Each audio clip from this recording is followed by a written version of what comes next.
Assalamualaikum warahmatullahi wabarakatuh. Kembali lagi di channel Andun dan masih di segmen terbaru dari Andun.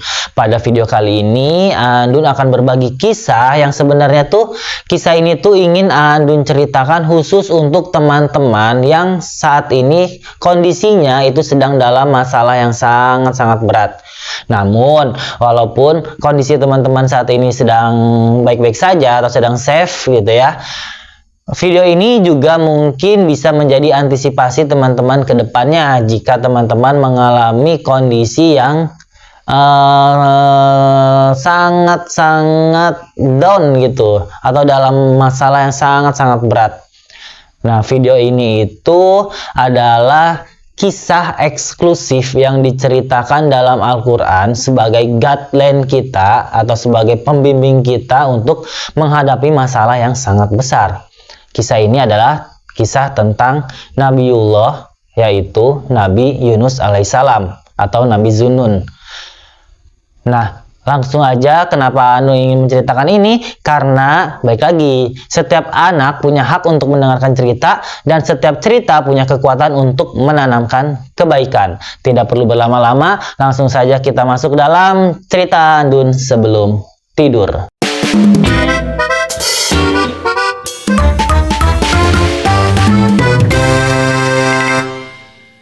Nabi Yunus alaihissalam adalah seorang nabi yang diutus oleh Allah kepada kaum Ninawa, atau ada juga yang menyebut kaum Ninive, sebuah kota besar yang terletak di tepi sungai Tigris dekat wilayah Mosul, Irak modern. Nama lengkapnya itu adalah Yunus bin Matta dan dalam bahasa Ibrani disebut Yonah yang artinya merpati. Menurut para sejarawan Islam, Nabi Yunus ini hidup sekitar abad ke-8 sebelum Masehi, tidak lama sebelum zaman Nabi Ilyas dan Nabi Ilyasa. Kaum Ninawa itu hidup dalam kesyirikan, penyembahan berhala, dan jauh dari jalan Allah. Mereka menolak ajaran tauhid, berbuat zalim, dan tidak beriman kepada kehidupan akhirat. Akhirnya Allah mengutus Nabi Yunus sebagai rasul kepada mereka untuk menyeru menyembah hanya kepada Allah semata dan meninggalkan berhala. Namun seperti banyak nabi sebelumnya, kaumnya menolak, bahkan mereka itu mencemooh, mendustakan, hingga menantang azab Allah. Bila benar katanya Yunus itu adalah seorang utusan Allah, maka coba datangkan azab kepada kami, seperti itu. Jadi bertahun-tahun ini Nabi Yunus berdakwah, namun hanya sedikit yang mau mengikuti seruannya. Saat itu hati Nabi Yunus itu mulai gelisah dan merasa marah kepada kaumnya yang keras kepala. Akhirnya suatu hari setelah peringatan-peringatannya itu terus diabaikan, Nabi Yunus akhirnya meninggalkan kota Ninawa dalam keadaan marah dan kecewa. Ia berangkat tanpa menunggu izin Allah. Dalam pandangannya, kaum itu sudah tidak bisa diselamatkan lagi. Namun itulah titik kesalahannya dan titik ujian besar dalam hidupnya. Sebab sebenarnya gini, seorang nabi itu tidak boleh meninggalkan tugasnya tanpa perintah dari Allah.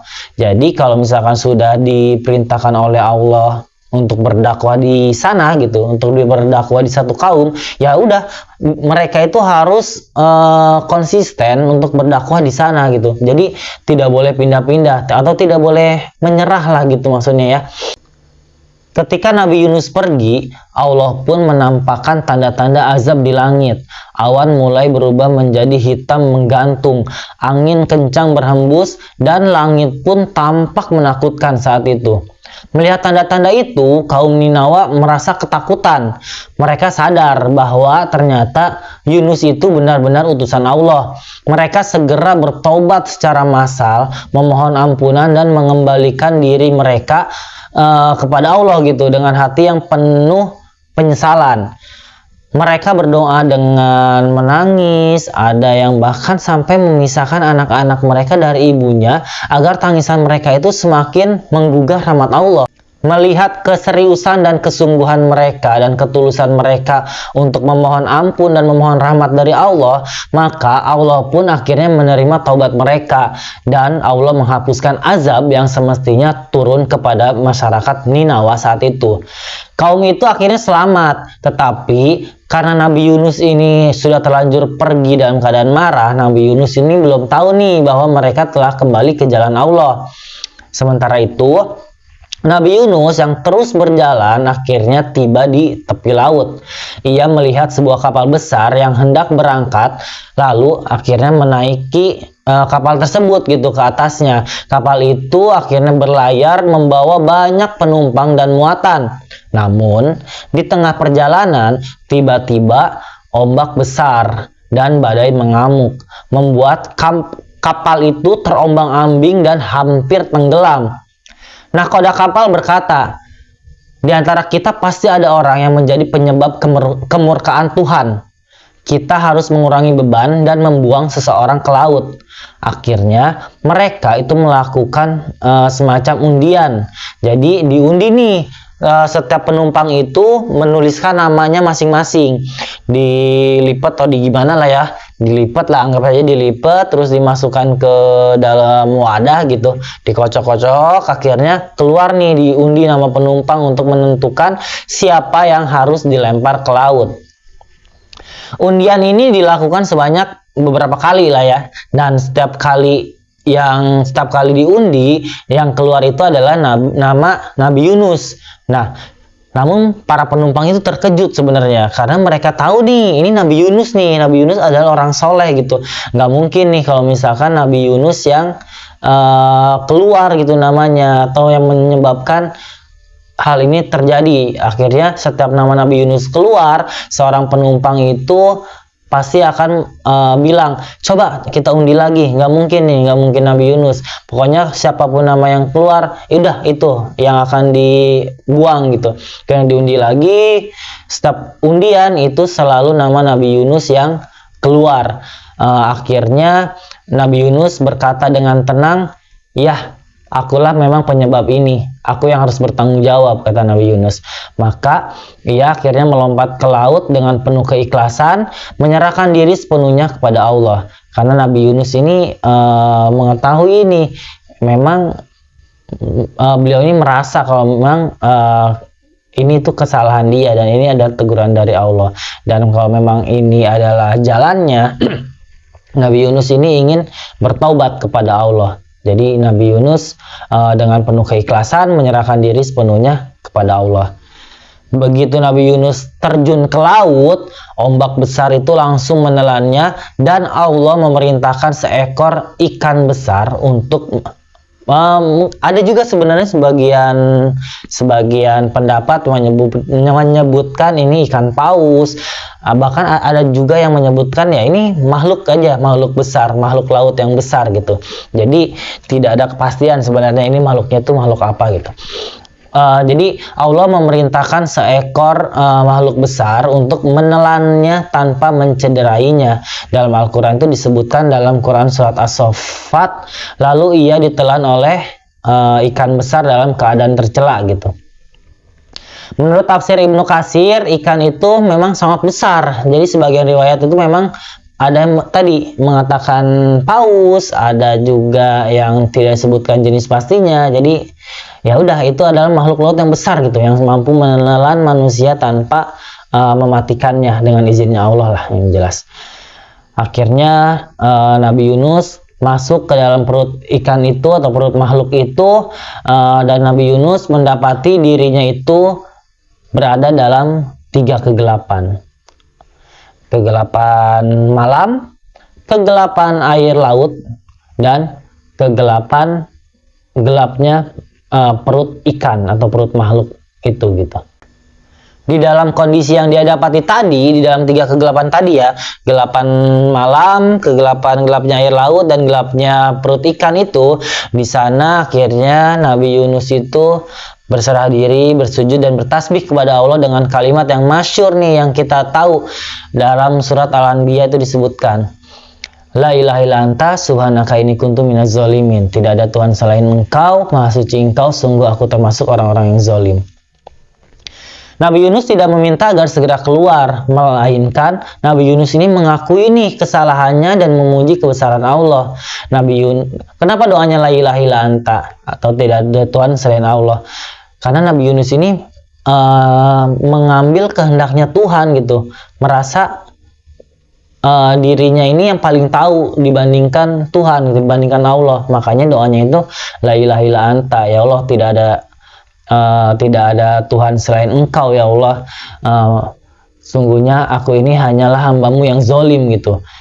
Nah, ada juga nih di beberapa ulama atau beberapa ulama itu ada juga yang mengatakan saat Nabi Yunus ini bertasbih kepada Allah, tasbih itu mengguncang samudra katanya. Para malaikat mendengarnya dan berkata, "Ya Rob, suara yang kami kenal datang dari bumi, kini datang dari dasar laut." Lalu Allah berfirman, "Itulah hambaku Yunus yang selalu berzikir kepadaku dalam keadaan lapang dan kini berzikir juga dalam keadaan kesempitan." Maka Allah pun menerima taubatnya. Tapi untuk yang kisah yang ini, yang malaikat mendengar tasbih ini masih diperdebatkan lah. Maksudnya ada juga yang berpendapat kalau misalkan ini lemah atau tidak ada riwayatnya gitu ya. Akhirnya setelah beberapa waktu, sebagian riwayat ada menyebut 3 hari, ada yang menyebut lebih lama, bahkan Anun juga pernah mendengar ada yang bilang sampai 40 hari gitu. Akhirnya Allah memerintahkan ikan itu memuntahkan Nabi Yunus ke daratan. Saat itu tubuhnya lemah, kulitnya itu rusak karena asam lambung ikan, dan ia hampir tidak berdaya. Akhirnya di tanah yang tandus itu, di tanah yang daratan yang tempatnya Nabi Yunus ini dimuntahkan, Allah akhirnya menumbuhkan pohon labu di dekatnya untuk menaungi dan memberi makanan kepada Nabi Yunus. Lalu juga Allah mendatangkan seekor kambing betina yang datang setiap harinya itu untuk memberi susu segar kepada Nabi Yunus. Akhirnya setelah pulih, Nabi Yunus pun kembali ke kota Ninawa. Ia terkejut melihat kaumnya kini sudah beriman nih, sudah banyak yang beriman dan taat kepada Allah. Mereka menyambutnya dengan penuh cinta dan penghormatan. Maka Nabi Yunus pun melanjutkan dakwahnya itu dengan damai, membimbing mereka dalam kebaikan. Sama seperti ini tuh diceritakan dalam firman-Nya Allah dalam Al-Quran itu, kemudian kami utus dia kepada 100.000 orang atau lebih dan mereka beriman, maka kami beri mereka kenikmatan hidup hingga waktu tertentu. Ini tuh kalau nggak salah Quran surat As-Saffat ayat 147 hingga 148. Koreksi kalau misalkan salah ya. Sebenarnya pas saat Nabi Yunus pergi, lalu kaum Ninawa ini bertobat, kaum Ninawa juga memohon kepada Allah untuk mengembalikan Yunus untuk berdakwah di kota itu gitu, di kota Ninawa itu, dan Allah kabulkan itu. Nah, dan juga yang perlu diketahui, kaum Ninawa itu adalah satu-satunya kaum dalam sejarah para nabi yang diselamatkan dari azab setelah menyesali kesalahannya, bahkan setelah nabinya pergi. Nah, pelajaran apa nih yang bisa kita ambil dari kisah Nabi Yunus tadi? Ini sebenarnya adalah kunci pembahasan kita hari ini gitu, dalam video kali ini. Jadi, jika teman-teman saat ini sedang dalam kondisi kesulitan dalam hidupnya, dalam masalah yang sangat besar, sedang down dalam hidupnya, sama seperti Nabi Yunus tadi, Nabi Yunus itu mengalami 3 kegelapan dalam hidupnya. Gelapnya malam, gelapnya air laut, dan gelapnya perut ikan besar. Sama seperti kita, misalkan kita sedang terlilit utang atau deadline gitu, terus harus bayar kontrakan atau bayar sekolah gitu, terus dalam kondisi pekerjaan sedang kurang baik gitu, misalkan apapun lah gitu, apapun kondisinya, 3 kegelapan tadi, apapun kondisinya yang sedang teman-teman rasakan, masalah teman-teman, apa yang dilakukan oleh Nabi Yunus? Apakah di Nabi Yunus itu dalam perut ikan paus itu panik? Dia panik, dia gimana nih? Ternyata kan tidak gitu. Nabi Yunus tidak panik. Kalau misalkan Nabi Yunus panik, berarti Nabi Yunus itu adalah fokus kepada masalahnya. Tapi ternyata Nabi Yunus tidak melakukan itu gitu. Lalu apa yang dilakukan Nabi Yunus? Apakah Nabi Yunus mencari jalan keluar dengan menggedor-gedor perut ikan besar itu? Ternyata tidak juga. Kalau misalnya Nabi Yunus melakukan itu, berarti Nabi Yunus itu fokus kepada solusi. Nah, ternyata Nabi Yunus ini tidak fokus kepada masalahnya, tidak fokus kepada solusinya. Lalu apa yang dilakukan Nabi Yunus? Nabi Yunus berdoa kepada Robnya. Nabi Yunus mengakui kesalahannya. Nabi Yunus memohon ampun kepada Robnya, kepada Allah. Dan Nabi Yunus melakukan introspeksi diri. Yang Nabi Yunus lakukan adalah La ilaha illa anta subhanaka inni kuntu minadz zalimin. Dalam Quran surat As-Saffat juga disebutkan, jika Zunnun bukan hamba yang banyak mengingatku, maka dia akan selamanya di dalam perut ikan yang besar itu gitu. Tidak akan dikeluar hingga hari kebangkitan. Nah, ternyata Nabi Yunus ya berdoa kepada Allah, memohon ampun, melakukan introspeksi diri. Jadi teman-teman juga yang pertama kali teman-teman lakukan jika teman-teman mengalami masalah yang sangat berat di dalam hidup teman-teman, yang pertama ya udah berserah diri dulu kepada Allah. Lalu yang kedua, baca hikmah yang ingin Allah berikan kepada teman-teman gitu. Hikmahnya apa nih? Lalu itu yang kedua. Yang ketiga, cari akar masalahnya. Kenapa masalah itu bisa terjadi gitu, dan bertobat kepada Allah dari akar masalah itu. Contohnya, misalkan teman-teman tadi terlilit hutang pinjol gitu, misalkan terlilit hutang pinjol.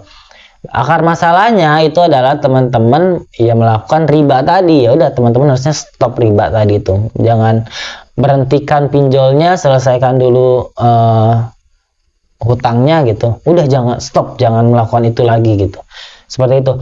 Dan terus bergerak tentunya, sambil terus bergerak. Maka apa yang akan kita dapatkan saat kita berhasil membaca hikmah nih dari Allah, atau petunjuk dari Allah, atau menyadarilah kesalahan kita? Apa yang didapat? Sama seperti Nabi Yunus. Nabi Yunus dikeluarkan oleh Allah, lalu makanan didatangkan, bahkan minuman didatangkan, yang tadinya lemah jadi disehatkan, dan saat dia kembali ke kaumnya ternyata sudah beriman semua. Sama seperti kita tidak tahu jalannya dari mana. Saat kita bertobat kepada Allah, kita mengakui kesalahan kita dan tidak mau mengulanginya lagi, kita sadar nih salah kita di sini gitu, dan kita tidak akan mengulanginya lagi, sambil kita sedikit demi sedikit menyelesaikan masalah itu gitu. Maka jalannya dari mana aja gitu. Allah akan kirim pertolongan itu ya dari mana aja, bukan hanya dari yang sedang kita usahakan. Mungkin rezekinya ya dari mana-mana, dari arah yang tidak terduga, seperti itu. Atau solusinya itu ternyata dari arah yang tidak kita duga-duga. Seperti itu teman-teman.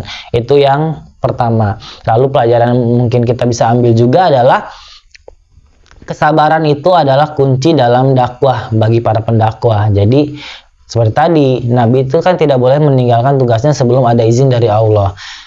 Sama, kita juga sebagai pendakwah ya harus sabar. Misalkan kita sebagai pendakwah di daerah ini gitu, di daerah terpencil, misalkan kita sudah berazam buat di satu daerah tertentu dan ternyata susah nih. Ya udah, kita jangan menyerah, kita mohon kepada Allah, kita terus ikhtiar, terus usahakan. Jangan menyerah lah, kita harus bersabar gitu di sana. Lalu ini juga yang paling penting nih, taubat itu selalu diterima bahkan ketika tanda azab itu sudah hampir turun, asalkan dilakukan dengan sungguh-sungguh, dengan sepenuh hati gitu, dengan penuh keikhlasan. Itu taubat akan selalu diterima. Lalu tadi zikir Nabi Yunus juga itu menjadi doa penyelamat bagi siapapun yang dalam kesulitan, karena Rasulullah itu pernah bersabda nih, doa Zunnun atau Nabi Yunus itu ketika ia berada dalam perut ikan, yang la ilaha illa anta subhanaka inni kuntu minadz zalimin tadi itu, tidaklah seorang berdoa dengannya kecuali Allah itu akan mengabulkannya. Itu ada di hadis riwayat Tirmizi. Nah, itu ya. Dan yang terakhir ya tadi, Allah itu memang Maha Pengasih dan Maha Penerima taubat, baik untuk seorang nabi maupun untuk umatnya yang penuh dengan dosa. Gitu. Ya, demikianlah kisah Nabi Yunus alaihissalam, kisah tentang amarah yang berubah menjadi kesabaran, keputusasaan yang berubah menjadi harapan, dan kegelapan yang berubah menjadi cahaya iman. Ia mengajarkan bahwa tidak ada keadaan terlalu gelap untuk harapan selama hati masih mengingat Allah. Itu aja video dari Andun kali ini.